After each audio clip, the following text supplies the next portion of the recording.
You may be seated.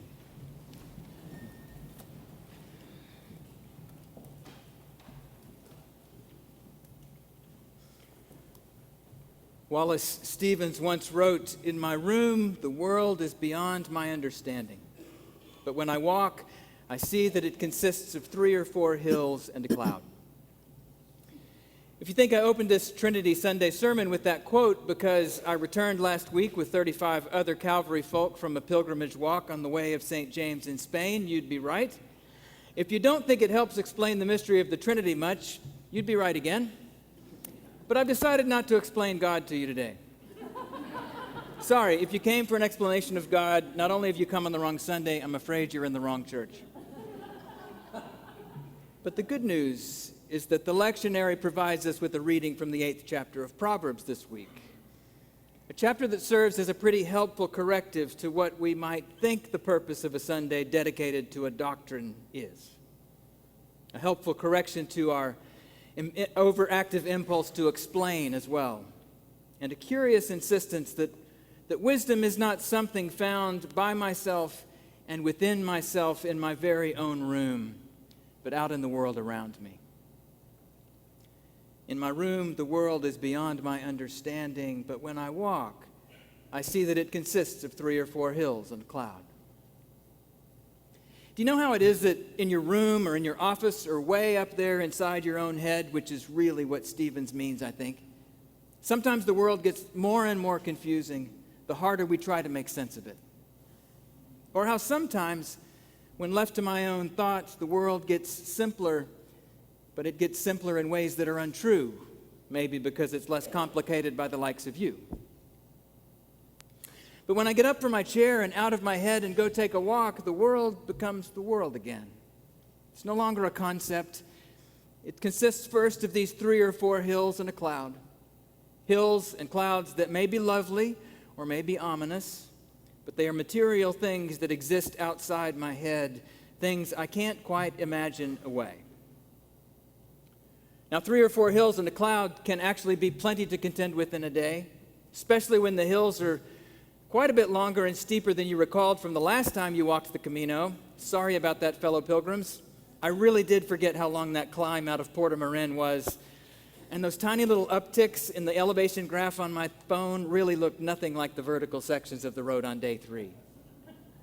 Oh, and those billowy clouds, when they went dark and emptied themselves on us that Thursday afternoon, our consolation was not that we could imagine the rain away or forget that we're soaked to the bone.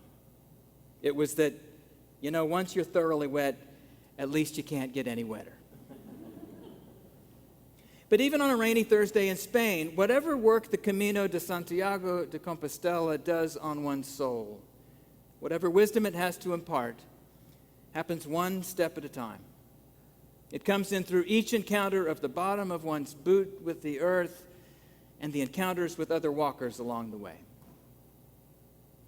Do you think of wisdom, then, not as a virtue an individual possesses within herself, not as something that exists mostly in my mind even, but something, or even someone, we encounter and are told to pay attention to out in the world around us? Because Proverbs does. On the heights beside the way, at the crossroads, wisdom takes her stand. Beside the gates in front of the town, at the entrance of the portals, she cries out, "To you, O people, I call, and my cry is to all who live." In Proverbs, wisdom is not a still small voice in your heart. Wisdom is a woman calling out to us from the gates and the crossroads and the portals. She calls to us from all kinds of human encounters and exchanges and interactions, presumably from the conflicts and struggles we find ourselves in as well. She has to raise her voice, we're told, because we just don't pay her much attention these days. But what's striking about this wisdom is that all these human activities are placed then within the broader life of all of creation. Wisdom isn't just about one person having a more rational mind or a better functioning brain. Wisdom was present long before language or human consciousness came to be.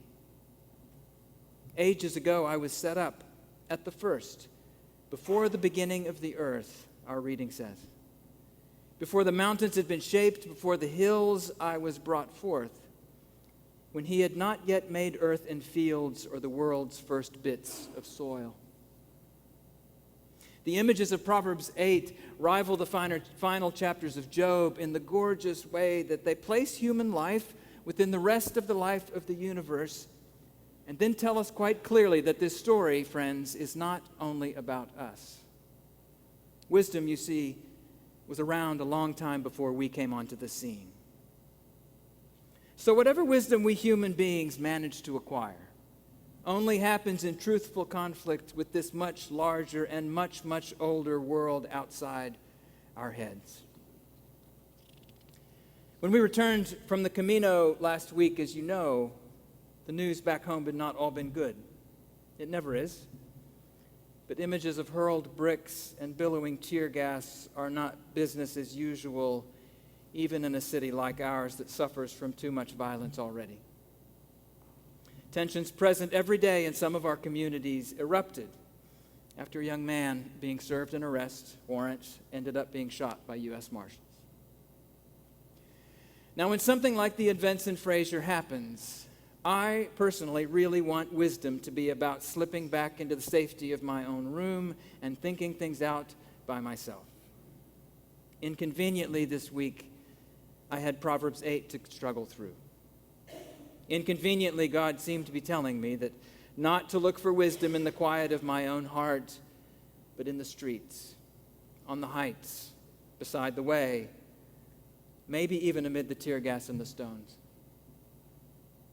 But what in the world could wisdom be yelling to us from the midst of this chaos and pain? Well, there's an old Eskimo custom in which an angry person walks the emotion out of her system in a straight line out across the landscape. The point at which the anger finally leaves the body is marked with a stick. And the stick bears witness to the depth of the rage in a way that the whole community can see. What interests me about this custom is not the notion that any old anger can be walked off if one just walks far enough. What interests me is the stick. You see, as far as I can tell, the custom makes no distinction to whether or how much of the anger was justified or not.